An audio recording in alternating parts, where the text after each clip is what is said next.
برحمتك من الشاهدين والشاكرين.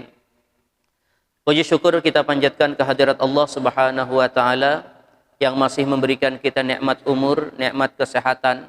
Sekaligus Allah Subhanahu wa taala memberikan hidayah kepada kita sehingga kita bisa salat maghrib, berzikir, berdoa, sembahyang sunat. Kemudian sambil kita beriktikaf menunggu waktu Isya, kita adakan pengajian, mendengar 1-2 ayat Quran, 1-2 hadis Rasulullah sallallahu alaihi wasallam, yang mana orang kalau menuntut ilmu itu, kalau menurut Rasulullah sallallahu alaihi wasallam, man kana fi talabil ilmi kanatil jannatu fi talabihi. Siapa orang yang dalam keadaan menuntut ilmu, maka sorga menuntut kepada dia. Kalau biasanya kita yang pengen masuk sorga, maka kalau orang itu menuntut ilmu, sorga yang pengen dia masuk ke dalam sorga. Kalau kamu suka dengan cewek cantik, nah itu biasa aja. Tapi kalau cewek yang cantik itu suka ke kamu, nah itu kan luar biasa. Kalau orang berharap masuk sorga, itu semua orang. Tapi kalau sorga yang berharap dia masuk ke dalam sorga, itu udah luar biasa. Apa yang harus dilakukan? Nuntut ilmu aja. Asal orang nuntut ilmu, kanatil jannah fi talabihi. Surga mencari-cariinya, surga nunggu-nunggui. Kabila ini datang. Nah, itu kalau bahasa kitanya. Jadi menikah mati dalam keadaan menuntut ilmu, walaupun bukan duduk di majelis, tidur di rumah aja gin. Mati, tapi masih dalam posisi menuntut ilmu. Kan itu orang yang sudah dipastikan utaka illahi ta'ala minan nar. Orang-orang yang dipastikan pasti terbebas dari neraka. Di akhirat itu cuma 2 aja tempat. Kalau inya kada surga, neraka. Kalau pasti kada masuk neraka, berarti masuk mana? Nah, tuh amalan yang santai. Kan nuntut ilmu tuh santai. Sambil ngantuk bisa.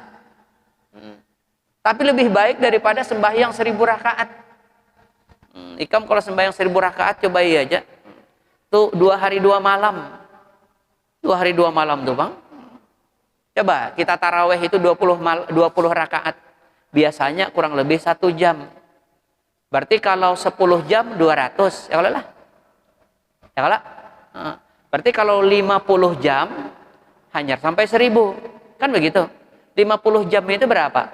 2 hari 2 malam lebih sedikit. Karena kalau 2 hari 2 malam itu 48 jam aja. Kalau 50 tambahi lagi 2 jam. Jadi ikam sembahyang 2 hari 2 malam, kada beampi-ampihan. Ikam menuntut ilmu 10 menit, 20 menit, terbanyak pahala menuntut ilmu. Ini cocok bagi yang koler nih. Yang koler beramal maksudnya. Tapi jangan juga kada sembahyang wajib lah. Ini sembahyang sunat maksudnya.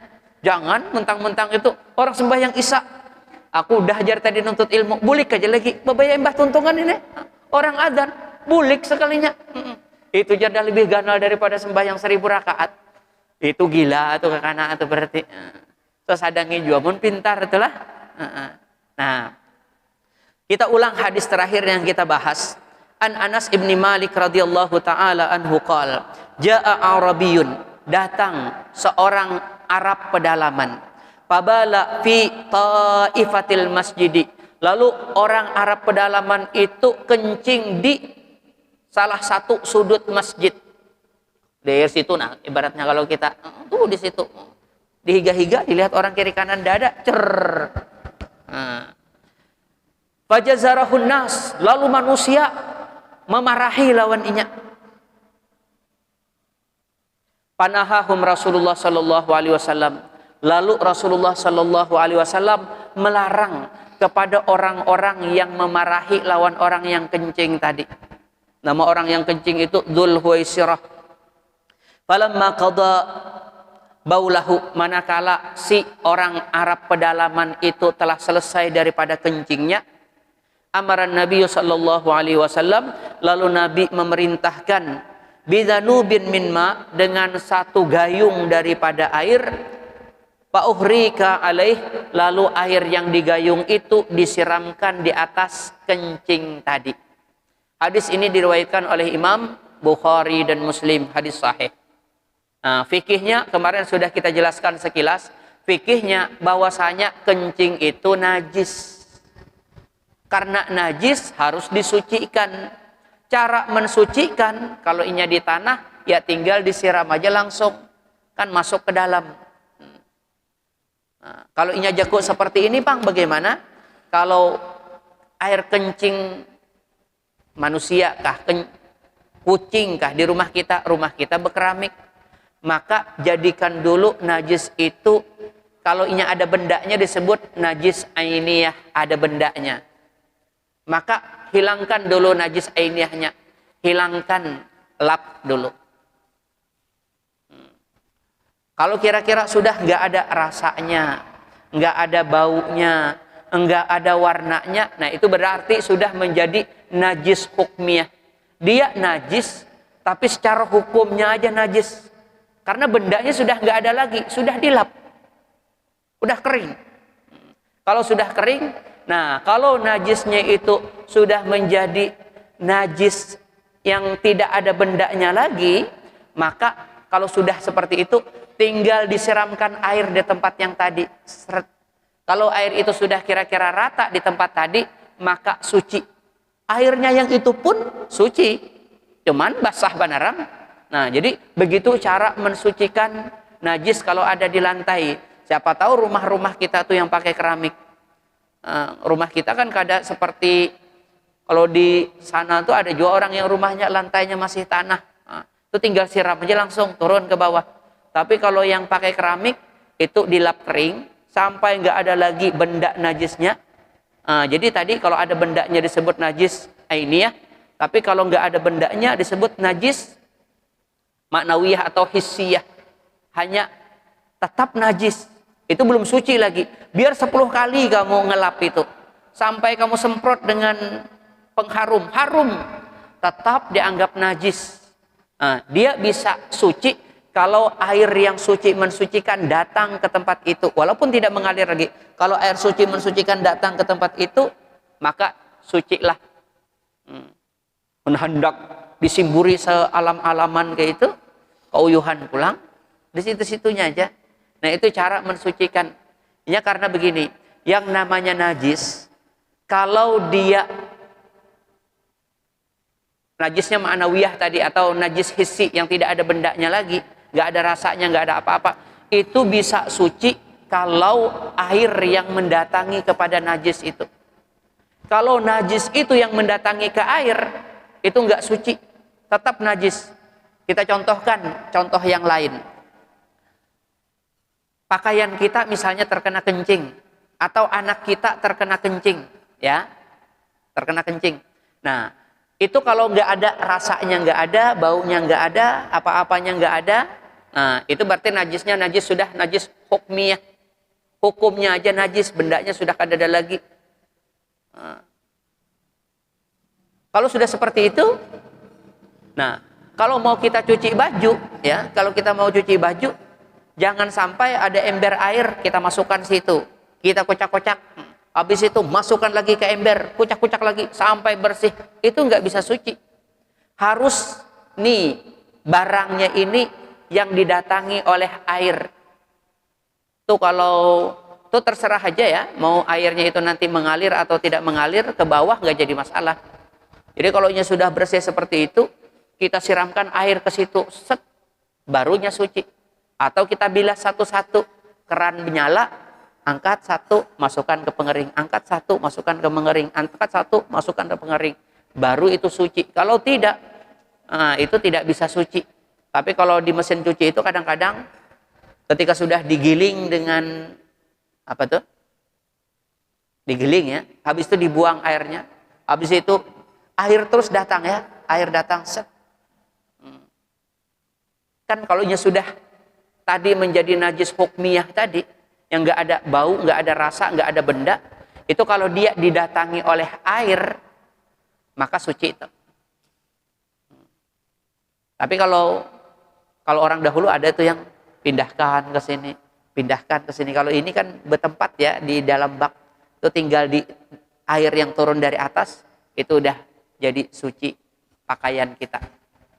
Itu dari segi hukum fikihnya yang kita ambil. Kita ulang lagi. Tapi hadis ini banyak sekali sebetulnya mengandung hikmah. Yang pertama, ketika seseorang melakukan kesalahan, itu harus dilihat dari dua sisi. Kalau orang itu melakukan kesalahan dilatar belakangi karena ketidaktahuan, maka jangan dihukum orang yang melakukan kesalahan. Kalau tidak merugikan siapa-siapa ya, jangan dihukum. Ini orang kencing, tapi nggak tahu bahwasanya kencing itu hukumnya haram di masjid. Nabi tidak marah, bahkan Nabi melarang orang memarahi kepada dia. Artinya kesalahannya ditolerir. Jadi kalau ada orang melakukan kesalahan, dilatar belakangi karena ketidaktahuan, maka pintu maaf itu buka selebar-lebarnya. Orang yang dihukum itu, kalau dia melakukan kesalahan karena inat. Inat itu apa? Pembangkangan. Tahu bahwasanya di masjid kada boleh kencing, sakalnya bekencingnya di masjid. Ini dasar perlu dipukuli juga ini. Tapi kalau yang kasus seperti tadi, tidak. Itulah Islam, melihat sebuah kesalahan. Tergantung siapa yang melakukan kesalahan. Yang kedua, kalau ada kemungkaran, semua orang sebetulnya boleh mencegah kemungkaran itu. Lihat para sahabat langsung mencegah kemungkaran itu. Walaupun ada Nabi. Jadi jangan lalu berpikir begini, babaya ada orang berbuat maksiat, wah ini tugas ustadz ini. Kita usahin ngurusi, lain urusan kita. Semua kita punya. Walaupun kadang-kadang antara orang, misalnya kasus di sini para sahabat dengan Rasulullah berbeda pandangan. Tapi yang jadi patokan boleh-boleh saja toh menegur. Nah, di sini Rasulullah Shallallahu Alaihi Wasallam itu ingin menunjukkan bagaimana Islam itu sayang.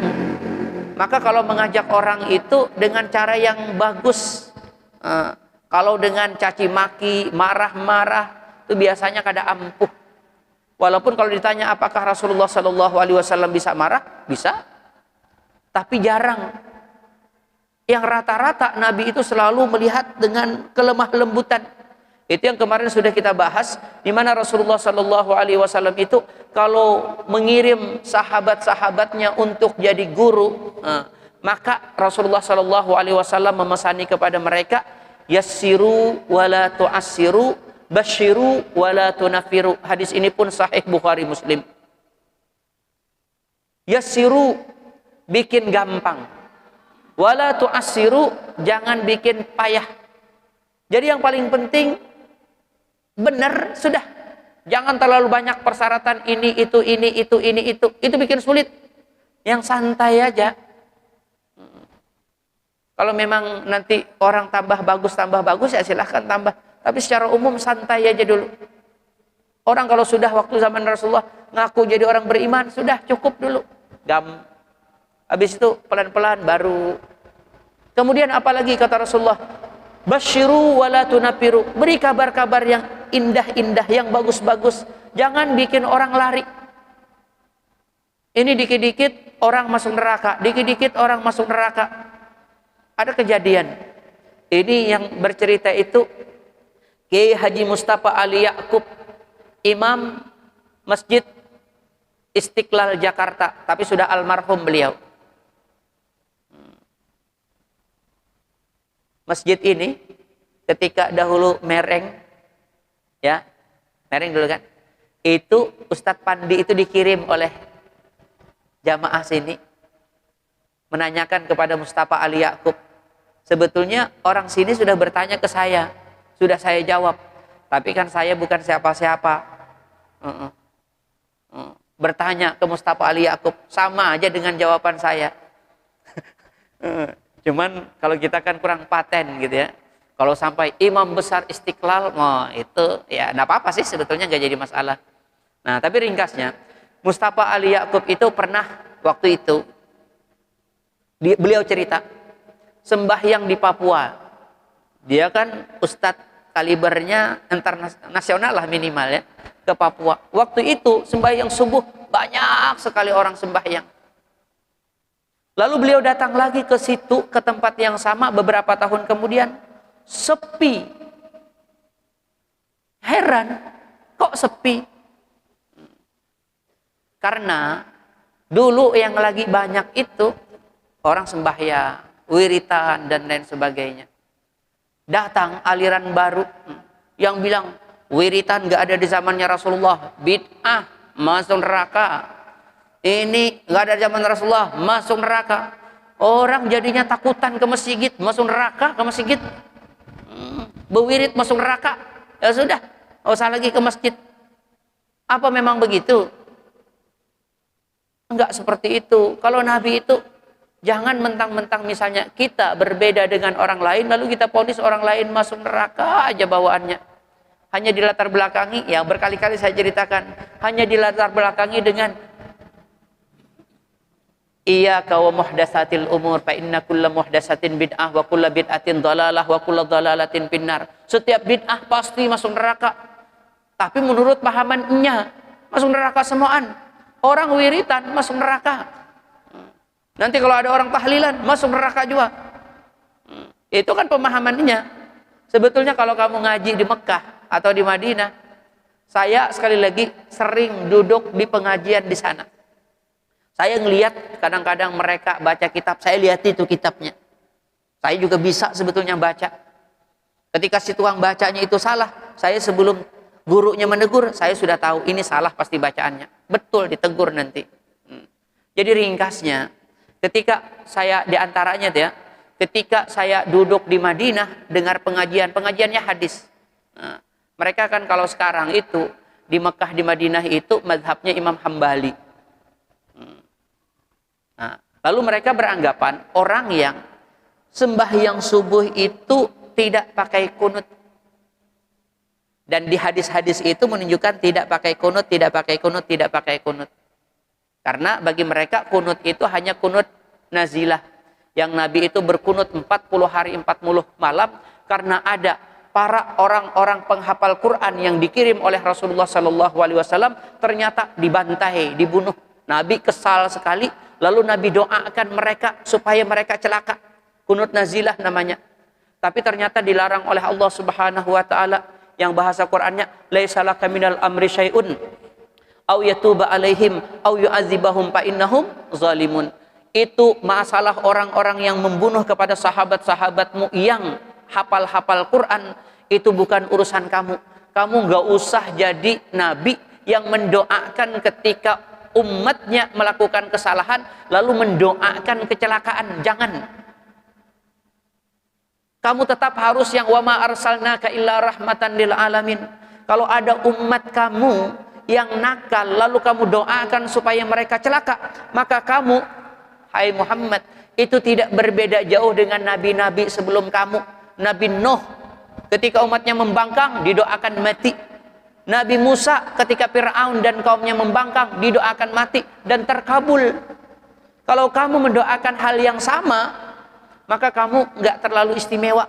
Sama aja pada babaya orang membangkang, kamu doakan mati juga. Jangan jar Tuhan, laisa laka minal amri syai'un. Ini bukan urusan kamu. Kenapa? Au yatuba alaihim. Karena boleh jadi Allah akan memberi taubat mereka. Karena boleh jadi nih orang-orang yang nakal, yang membunuh kepada hafiz-hafiz Quran, itu diberi Tuhan petunjuk. Kalau sudah diberi Tuhan petunjuk, walaupun dia sebelumnya pernah membunuh orang, tetap aja diampuni.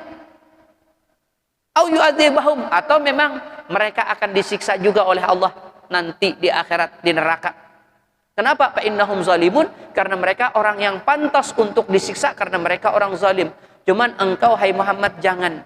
Nah, kunut nazilah itu banyak di dalam hadis-hadis yang menunjukkan bahwasanya Nabi berkunut, tapi itu kunutnya 5 waktu sembahyang. Nah, kunut subuh Bang, nah itu dikhilafiahkan. Kalau kita beranggapan karena Rasulullah sallallahu alaihi wasallam yaqnutu fis subhi hatta farakat dunia. Nabi itu berkunut di sembahyang subuh sampai Nabi meninggalkan dunia ini, artinya sampai wafat. Walaupun nanti hadisnya itu nanti ada yang mengatakan begini, begitu, dan lain sebagainya. Itulah yang nanti menyebabkan ada perbedaan. Tapi yang jadi patokan begini. Ketika tadi mengaji di Madinah, lalu si guru menceritakan tentang bahwasanya secara umum, dari segi hadis-hadis yang mereka bahas, menunjukkan bahwasanya subuh tidak perlu pakai kunut. Tapi ada yang menarik waktu itu. Saya mendengar langsung. Kata gurunya, kalau kamu berada di satu tempat, di satu negara, karena kan orang yang mengaji di Mekah, di Madinah itu nggak melulu orang Mekah, orang Madinah, itu banyak orang-orang luar negeri, termasuk orang-orang Indonesia. Jadi waktu itu kata si guru, kalau kamu berada di satu tempat, yang di tempat itu kebiasaan orang berkunut, maka sebaiknya kamu berkunut. Walaupun menurut hadis-hadis yang kita bahas, bahwasanya yang paling utama itu tidak pakai kunut subuh. Ini karena menurut mereka ya, beda dengan menurut kita. Tapi pendapat si guru itu, kalau kamu berada di satu tempat, yang di tempat itu orang pakai kunut, kamu sebaiknya berkunut. Kenapa? Karena urusan kunut atau tidak kunut, itu cuma urusan sunnah atau tidak sunnah. Tetapi kalau kamu masuk kepada satu kelompok, yang ibadah orang itu sudah tertata dengan rapi, lalu kamu merusak ibadah, itu membuat perpecahan.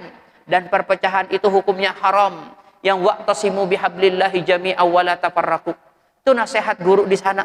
Enggak ada orang gara-gara kunut lalu masuk neraka, atau enggak ada juga gara-gara orang meninggalkan kunut lalu masuk neraka, enggak ada. Itu kalau guru yang di sana. Jadi enggak apa-apa, beda-beda seperti itu enggak jadi masalah. Maka sebetulnya berkali-kali juga sudah saya sampaikan, ada nasihat Rasulullah sallallahu alaihi wasallam, "Idza zurtumul qauma fala ta'ummuhum fal ya'ummuhum rajulun minhum." Kalau kamu nanti ziarah berkunjung ke suatu kaum, maka kamu jangan jadi imam. Kenapa? Hendaklah yang jadi imam adalah salah seorang di antara mereka sana. Karena mereka lah yang paling tahu bagaimana tata cara sembahyang mereka. Mungkin berbeda dengan tata cara kamu. Supaya jangan bikin kacau. Babaya sembahyang subuh, ikam aliran kada berkunut, ternyata orang berkunut. Babaya sami Allahu liman hamidah, Allahu akbar, ribut makmum. Ini berdiri kah? 4 imam kah? Oh, kan bingung jadinya. Jadi tidak usah jadi makmum aja. Kecuali memang sama. Kalau sama ya sudah, kada bikin ribut. Itu diantaranya hikmah kenapa Nabi menyuruh. Maka Nabi itu selalu menggambarkan itu, jangan bikin dikit-dikit neraka, dikit-dikit neraka. Enggak. Nabi itu selalu membawa kabar gembira. Bahjar ini dari Nabi juga, bahwasanya orang yang mengerjakan bid'ah masuk neraka. Benar, itu dari Nabi. Hadisnya dari Nabi. Tapi pengertian bid'ah, apakah sama dengan pengertian bid'ah yang menurut Nabi? Itu masih diperselisihkan. Ada orang yang beranggapan yang namanya bid'ah itu kalau tidak dikerjakan oleh Nabi. Tapi kalau kita tidak. Yang namanya bid'ah itu kalau tidak dikerjakan Nabi, atau tidak dikatakan oleh Nabi, atau tidak diikrarkan oleh Nabi. Selama Nabi pernah memperbuat, atau selama Nabi pernah mengatakan, atau selama Nabi pernah mengikrarkan, maka itu dianggap sunnah juga, walaupun tidak pernah dikerjakan oleh Nabi. Misalnya model kayak kita ini berzikir nih, berzikir, habis sembahyang berzikir. Lalu kalau melihat di hadis-hadis, kok ada jar orang dudukan bewirid panjang-panjang gitu ya. Aku jar sekolah sembahyang di Mekah, sembahyang di Madinah, kan ada bewirid-wiritan, jar imam di sana. Kan apa-apa juga, kan ada bewirid. Tapi kalau kita bewirid, boleh enggak? Boleh. Kenapa?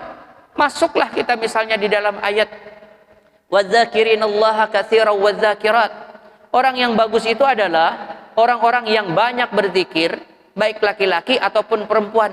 Dan orang-orang yang wadzakirina wadzakirat a'addallahu lahum maghfiratan wa ajran azima, mereka dapat ampunan dari Allah Subhanahu wa taala sekaligus dapat balasan yang luar biasa. Balasan yang luar biasa itu berarti masuk surga. Berarti bolehkah kira-kira berzikir? Ya bolehlah. Kalau Nabi misalnya kada berzikir model kayak mayor kayak kita, karena orang di zaman itu kada diajariin, sudah masing-masing berzikir. Sudah semangat kada bebulik-bulikan. Kita yang kita ajari gen berzikir separuh bulik. Yang kita bacakan agak sedikit nyaring gen, banyak aja yang kada hafal masih. Apalagi membihini paat. Tambahnya ya kada bacaan apa-apa. Itu diantaranya aja. Tetap hukumnya sunnah aja. Kalau orang bulik kada apa-apa juga. Kada kita marah. Cuman jangan lalu dibilang, nah itu kasus yang tadi. Kata Mustafa Ali Yakub, babai aku datang ke situ lagi, sunyi masjid itu. Kenapa? Apa orang berwirid dibilang bid'ah, orang bertahlil dibilang bid'ah? Karena nyaman, hanya baik usah ke masjid daripada dituduh bid'ah masuk neraka. Baik usah ke masjid sekalian. Toh. Nah, tapi kalau Nabi pesannya kada seperti itu. Nah, maka itulah gambaran hadis Rasulullah Sallallahu Alaihi Wasallam. Kemudian kita masuk ke hadis yang selanjutnya. An Ibni Umar radhiyallahu anhu maqal qala Rasulullah sallallahu alaihi wasallam uhillat lana maitatani wa damani fa ammal maitatani fal jaradu wal hutu wa ammad damani fal kabidu wattihalu akhrajahu Ahmad wa Ibnu Majah. Abdullah bin Umar, salah seorang ulama sahabat, beliau meriwayatkan qala Rasulullah sallallahu alaihi wasallam, telah bersabda Rasulullah sallallahu alaihi wasallam, kata Rasulullah, uhillat lana maitatani, dihalalkan bagi kita dua bangkai.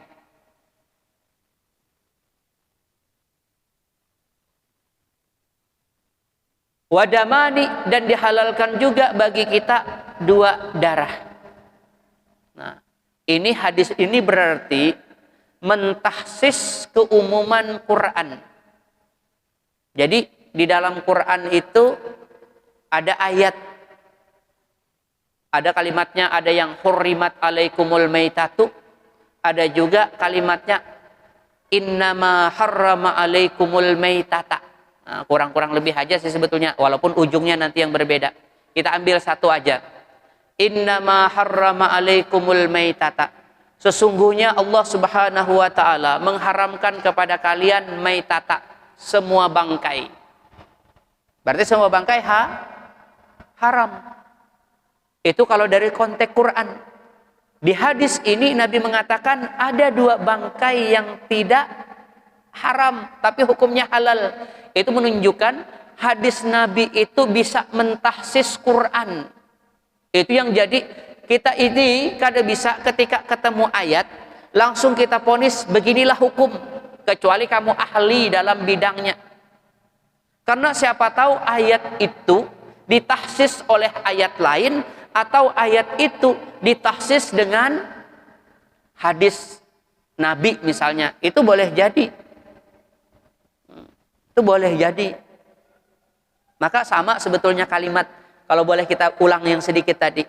Kalimat iyyaka wa muhdatsatil umur. Hendaklah kalian tinggalkan semua perkara yang baru.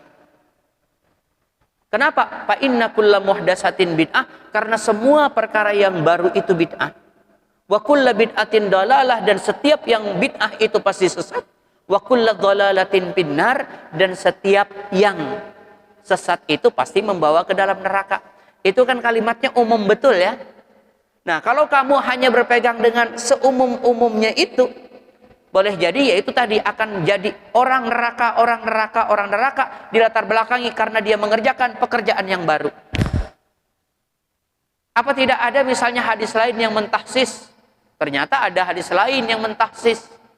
Nah, sebetulnya kalau tidak ditahsis dengan hadis lain pun, itu tetap sudah kalimatnya umum, tetapi urida bihil khas.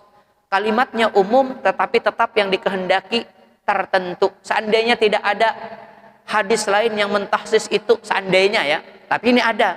Seandainya tidak ada, dari hadis itu pun masih kita bisa membahas bahwasanya ternyata ada bid'ah yang baik. Padahal kalimatnya itu umum. Karena sering sekali sebetulnya di Quran itu membawa kalimat yang umum, tapi sebetulnya tidak umum, tetapi khusus juga. Kalau kasus misalnya di dalam Quran contohnya, wa kana wara'ahum malikun ya'khudhu kullas safinatin ghasba. Di Al-Kahfi itu. Di depan sana ada raja yang zalim. Yang raja yang zalim itu ya'khudhu, dia akan merampas kullas safinatin. Umum tidak? Semua kapal. Berarti kalau semua kapal, kapal bagus, kapal jelek, kapal besar, kapal kecil, pokoknya rampasnya semua, begitu kan? Umum kada? Kulla sapinatin kalimatnya, tiap-tiap kapal.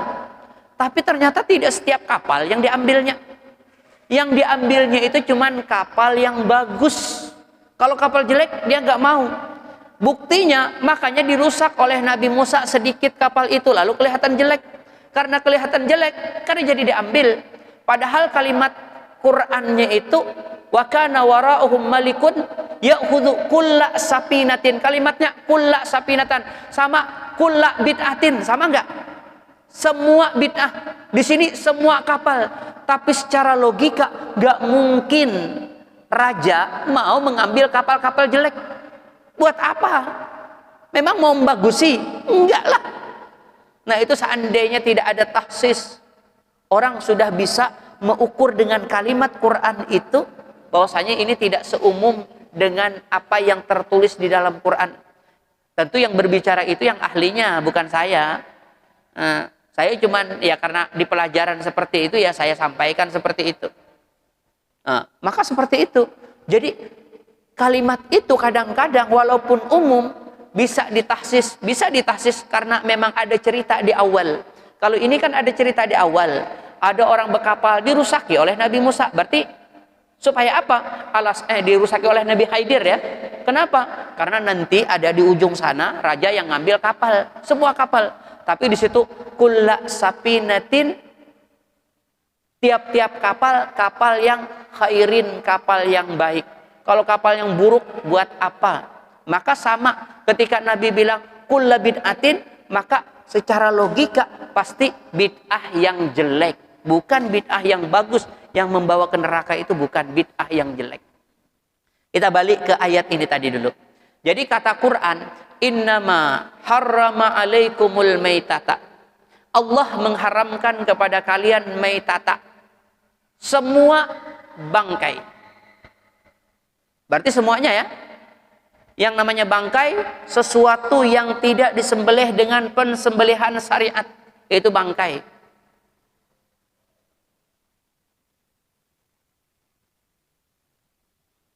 Lalu di hadis Nabi mengatakan apa tadi?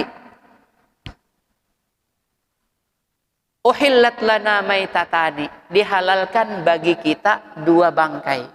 Berarti ini keluar dari keumuman yang maitata secara Quran itu ternyata ada dua bangkai yang tidak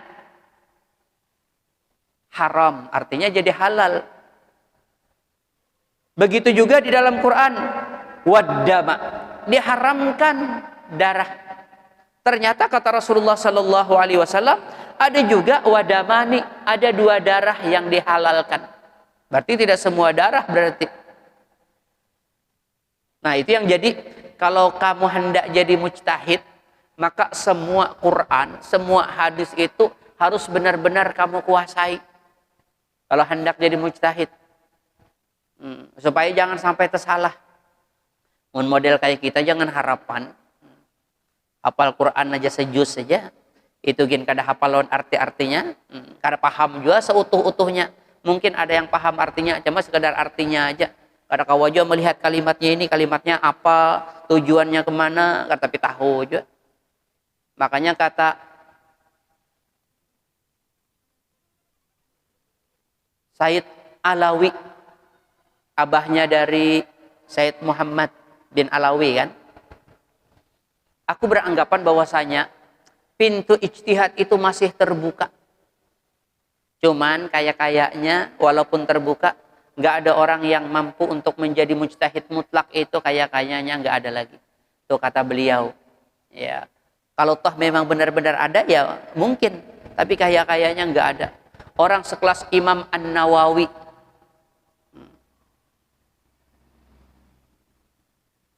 tidak menjadi mujtahid mutlak. Alimnya luar biasa, punya karamat. Kalau lagi menulis kitab itu, kalau lampunya padam, menyala jari. Ini bukan sulap ya, itu karamat kalau terjadi kepada aulia. Kada jadi mujtahid mutlak.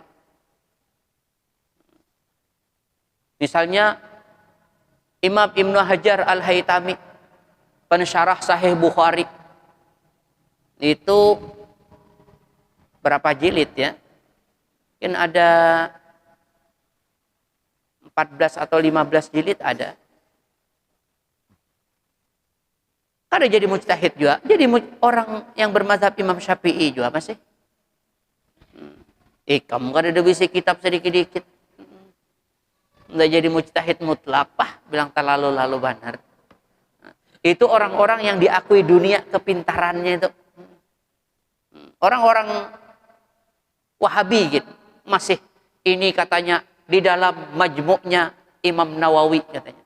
Ini ada di dalam syarah Fathul Bari misalnya. Ada. Gak ada apa-apa ya. Jadi kita ulang. Jadi kadang-kadang seperti itu. Jadi di dalam Quran, innama harrama alaikumul maitata, diharamkan kepada kalian semua bangkai. Tapi nanti hadis lalu mentaksis, tidak semua bangkai, ada 2 bangkai yang tidak halal, yang tidak haram berarti halal. Apa itu? Kalau di hadis ini Rasulullah mengatakan fa amma maitatani fal jaradu wal hut. Yang halal itu belalang dan ikan. Jadi kalau belalang itu biarkan disembelih boleh. Tapi kita kan biasa makan belalang ya. Biar halal kan biasa juga makan. Tapi kalau di TV itu ada, aku lihat di TV itu orang jualan belalang. Dasar dimakan buahannya aja. Namun kita nih sayuran, ada belalang muncul, bisa kada jadi makan. Itu bukan karena kada halal, kada biasa aja. Coba-cobai bang, pencarian belalang, ngapain ini cara? Nggak mengamalkan sunnah Nabi bahwasanya ini halal. Baba yang makan muntah juga tetap. Itu faktor kebiasaan. Begitu juga hitan, ikan. Jadi ikan itu kada sembelih-sembelihan halal aja. Cuman kalau bagi kita mazhab Imam Syafi'i, mau ikannya itu sampai timbul. Kalau sampai timbul lawas dah matinya. Itu masih halal bagi kita. Kalau mazhab Syafi'i. Tapi kalau mazhab yang lain, kalau sudah timbul itu buruk dah parak. Itu kada halal lagi. Walaupun halal, ini kayaknya kalau pindah sakit parut. Tapi kalau mazhab kita masih boleh. Kalau kami dahulu lagi halus, itu di Banjar itu ngalih pang iwak. Kalau iwak-iwak mati yang lawas itu, yang hangur aja Banjar, itu makan terus. Wah ini hanya melihat iwak mati setumat kan makan lagi. Pina-pina bertingkah benar. Nah jadi seperti itu. Belalang itu pun sama. Jadi itu ukurannya. Kita kada terbiasa. Darah bang, darah itu hati-hati.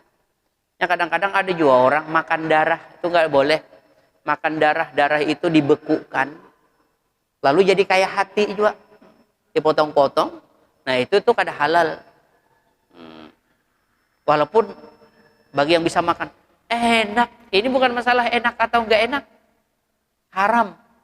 Kata orang, ini ada orang non muslim, kata orang non muslim lalu jadi muslim, wah guru katanya daging babi itu nyaman benar. Daging sapi itu di presto dengan daging babi yang biasa aja masaknya, lebih lembut daging babi, nyamannya gini, nyaman daging babi katanya. Ini bukan masalah nyaman kada nyaman, enak tidak enak, tapi hukumnya halal atau tidak halal. Jadi otomatis kalau darah itu haram, jadi kalau nyuci ayam, nyuci ikan itu bujur-bujur dihilangkan darah-darahnya itu yang di luar. Jangan sampai itu masih banyak darahnya dibersihkan. Sama cara mensucikan itu. Jangan ketika sudah ayam itu sudah bersih, angkat, pindahkan ke sini, kocak, pindahkan ke sini, kocak. Enggak, siram dengan air. Kalau ini disiram dengan air baru suci. Selama tidak disiram dengan airnya kada suci.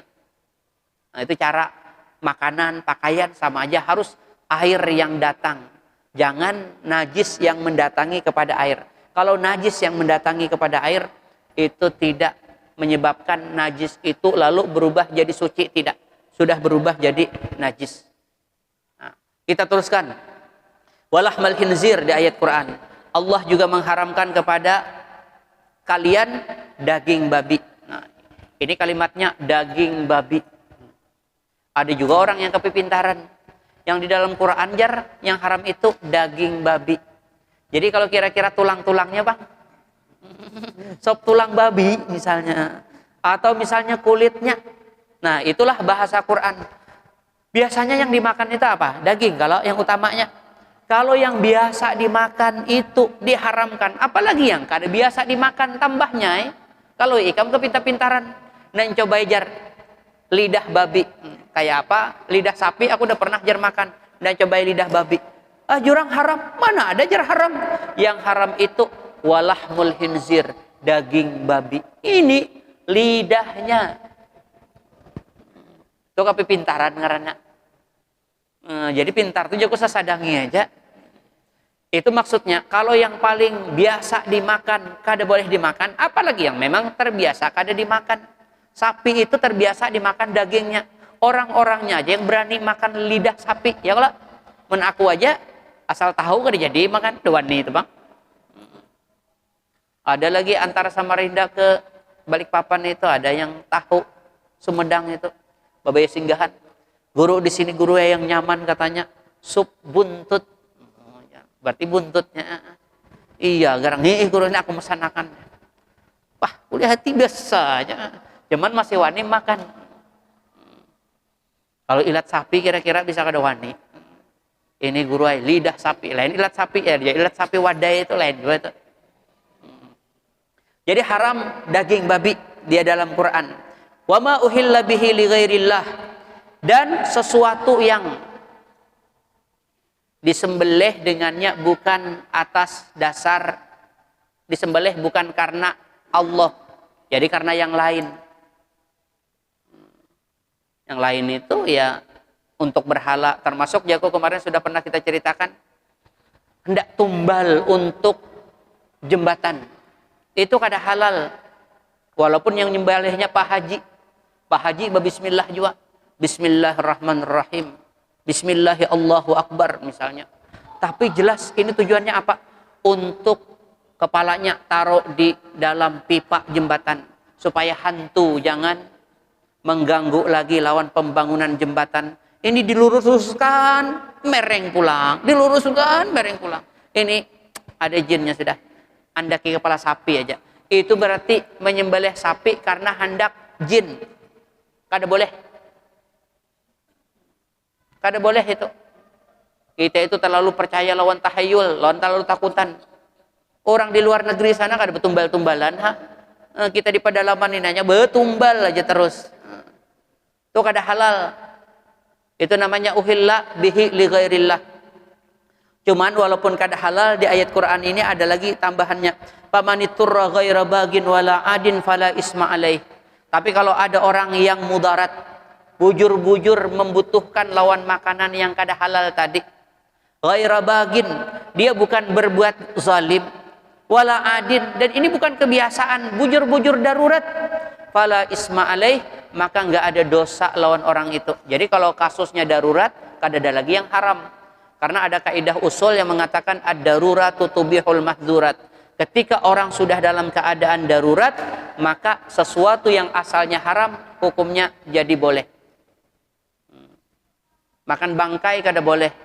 Cuman kalau ikam 2 hari atau 3 hari sudah kada makan, sesat di hutan, cari kelinci kada dapat, cari kijang kada dapat, seakannya ketemu harimau, nah, sudah sikat aja harimau. Kalau kada ikam disikatnya berdahulu. Ini misalnya dapat harimau, sudah ambil dagingnya, pahanya, banam di situ, makan, biar sekalian. Kalau perlu berfoto, nih pemangsa harimau. Bila tersebar fotonya itu, kada lawas tangkap polisi. Kenapa? Membunuh binatang yang dilindungi. Jangan coba-coba. Tapi ini dari segi daruratnya, kalau ini darurat jadi boleh. Ada cerita, kita sedikit cerita ya.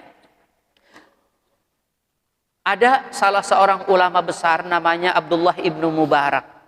Abdullah ibnu Mubarak itu naik haji. Suatu saat ketika sudah selesai pelaksanaan ibadah haji, beliau tertidur di dekat Ka'bah. Ketika tertidur di dekat Ka'bah, turun 2 orang malaikat. Yang 2 orang malaikat ini ngobrol. Kata yang satu, kau tahu nggak berapa di tahun ini orang yang melaksanakan ibadah haji? Kata yang satu, tahulah. Situ mi'ati alpin, 600.000 orang. zaman dahulu. Lalu pertanyaan oleh malaikat yang kedua lagi, kamu tahu nggak di antara yang 600.000 orang ini berapa yang diterima oleh Allah Subhanahu wa taala? Jar yang satu, tidak seorang pun diterima. Terkejut. Berarti jar aku ini kada mabrur. Kata Abdullah bin Mubarak, kada mabrur, aku ini berarti kada diterima Tuhan. Untung aja pembicaraan malaikat ini tidak berhenti sampai situ. Tapi walaupun mereka yang 600.000 orang ini tidak ada yang mabrurnya, tetapi Allah tetap mau menerima ibadah haji yang walaupun tidak mabrur ini tetap dianggap mabrur. Padahal kada mabrur, cuma dianggap mabrur. Berarti ada faktor lain. Sebetulnya ini kada lulus ini. Ini kada naik kelas ini.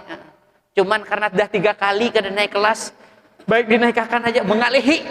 Nah, itu bukan faktor pintar, tapi faktor guru kesal.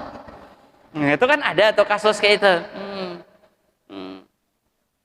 Nah, kalau ini sebetulnya semua kada lolos dalam ibadah, pelaksanaan ibadah hajinya. Cuman tetap dianggap lolos saja. Ya, ada apa-apa, yang penting lolos lah.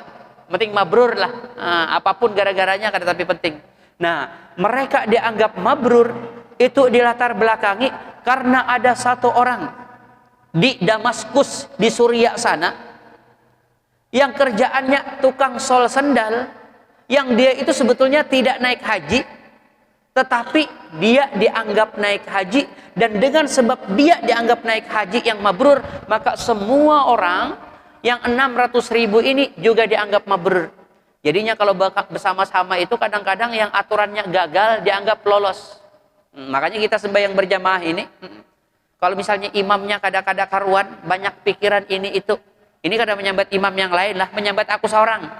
Ini tersinggung pulang imam yang lain. Ini menyambat aku aja. Kalau aku ini nak ada karuan, tapi karena kita berjamaah, tatap aja, ayo aja Tuhan, beres saja ikam. Atau ikam yang jadi makmum, kada karuan. Ada orang lain yang karuan, dianggap karuan. Jadi kalau bersama-sama, tapi kalau sorangan sekali kada karuan, dianggap kada karuan, gagal. Nah, ini tadi karena bersama-sama, aturannya gagal, tapi dianggap benar. Dan namanya, kata malaikat itu, muafik namanya.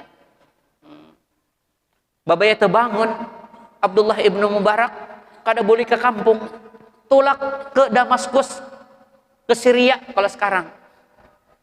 Karena di dalam mimpi itu sudah lengkap alamatnya. Jadi itulah mimpi orang saleh, ru'yatus salihah juz'un min sittatin wa arba'ina nubuwah. Kalau ikam mimpi ketemu harta karun di belakang rumah, babaya ke belakang rumah betul mencangkul, kan ada harta karunnya. Itu mimpi kan ada dari Allah, Bang. Dari hantu. Jadi kan ada artinya. Kalau dari Allah itu babaya dicek dasar bujuran. Soal kata mimpi dapat harta karun di belakang rumah, betuhuk mencalung sini sampai 11 lubang sudah kada jua menyarah. Berarti mimpi ini palsu nih. Kada alamat aja palsu, mimpi juga palsu juga kadang-kadang. Kita teruskan sedikit lagi. Jadi ringkasnya dicari oleh Abdullah ibnu Mubarak si muafik tadi yang ada di Damaskus di Syria tadi, bujuran gak ada kan nih mimpi tadi. Babaya datang ke tempat yang di dalam mimpi itu. Di sini ada kah orang yang namanya muafik? Ada, kata orang tukang sol kalau pas deh ini an. Datangi ke rumahnya. Babaya dimatangi ke rumahnya. Assalamualaikum, waalaikumsalam. Aku ini Abdullah ibnu Mubarak, terkenal waktu itu kiai. Kalau misalnya babaya assalamualaikum, waalaikumsalam. Aku ini Ustadz Abdul Samad katanya. Walaupun ikam gak ada ketemu, tapi tahu lah. Atau misalnya aku ini Adi Hidayat, biar ikam pada suatu tamu, oh guru ini. Tapi kalau assalamualaikum, waalaikumsalam, siapa nih? Dailami. Siapa Dailami? Kada terkenal. Kita teruskan, Abdullah bin Mubarak itu ulama terkenal. Hah? Kenapa pian datang jauh-jauh ke sini, ada apa urusan? Ndak, aku anda bertanya, apa yang kamu kerjakan? Memang urusannya apa nih? Diceritakan di mimpi itu. Oh. Jadi kata orang itu, aku ini lawas sudah hendak naik haji. Cuman kada terkumpul-kumpul duit karena kerjaan sol 5.000 lawas badar ngumpulakan. Ujung-ujungnya terkumpul juga duitku. Duitku itu 300 dirham. 1 dirham 2,5 gram. Berarti kalau dikali 300, 750 gram. kali 30.000, berarti kurang lebih 22.500.000. Cukup untuk naik haji. Kalau kita kan 40 juta. Kalau di sana kan sama aja tanahnya, sama-sama Arab juga, tapi jauh, kira naik bis saja tuh. Kalau kita kan harus naik pesawat. Ringkas kisah, babaya sudah siap-siap, koper, siap berangkat. Waktu itu istri hamil. Istri hamil ini ada orang ngidam namanya. Soalnya istri ini cium bau sate. Wah, pengen makan sate. Ternyata tetangga sebelah bakar sate. Datang Abdullah, si Muafik tadi ke rumah. Bini pang betagih. Kawalah 4 nukar sate. Kata tuan rumah, kada kawa. Kada ini minta tolong. Biniku nih mengidam. Kada kawa banyak-banyak 2 cocok. Kada apa-apa juga yang penting ngerasai. Kada kawa. Wah, bilang pamalar banar tetangga kita ini. Ditukari kada mau beri pulangam. Nah, karena terpaksa, kata tuan rumah, ini bukan masalah kada hendak menjuali apa atau kada hendak membari. Ini masalahnya ini kada halal buat ikam, tapi halal buat kami. Ini khimar yang sudah mati, yang kami sate. Cuman kami, saya dan anak-anak saya ini udah 2 hari 3 hari kada makan, darurat sudah, makanya bakar sate khimar. Ini halal bagi kami yang tadi pamaniturra ghaira bagin wala adin fala isma alaih. Tapi bagi pian kada halal, kada boleh pian makan ini karena ini bangkai. Langsung hati Muafik itu bilang, astagfirullah, saya hendak naik haji, tetangga kada makan. Berjauh-jauh hendak beribadah ke Mekah sana, lebih baik beribadah di sini aja. Duit yang tadi sabarataan 22,5 juta, ambil ke rumah. Nih, hagan ikam lawan keluarga ikam. Aku biar jangan jadi naik haji ada apa aja. Karena jadi naik haji gagal pulang. Cuman tetap pahala hajinya diterima. Bahkan dengan sebab pahala hajinya Muafik ini, semua orang yang 600.000 orang itu diterima juga oleh Allah Subhanahu wa taala. Itu kasusnya kalau kita bahas di sini, orang halal makan bangkai. Tapi kalau darurat. Nah, jadi kalau ada darah-darah itu bersihkan bujur-bujur, jangan sembarangan bersihkan. Darah haruan kah, darah puyuh kah? Puyuhnya memang halal, darahnya yang kada halal. Maka kalau kita sudah siangi, bersihkan bujur-bujur, kalau sudah bersih, siram, baru digoreng, dimasak. Jangan sampai masih berdarahan, sikat aja situ. Ya kalau masuk ke situ jar nyaman terus. Dari segi nyaman, jaku nyaman. Tapi kalau masih ada darahnya berarti najis. Kita bahas satu hadis aja hari ini. Sudah azan kayaknya. Salah hilap mohon maaf. Assalamualaikum warahmatullahi wabarakatuh. Amin ya Allah Rabbal Alamin. Bismillahirrahmanirrahim. Alhamdulillah Rabbil Alamin. Wassalatu wassalamu ala asyrafil anbiya wal mursalin Sayyidina Maulana Muhammadin wa ala alihi wa sahbihi ajma'in.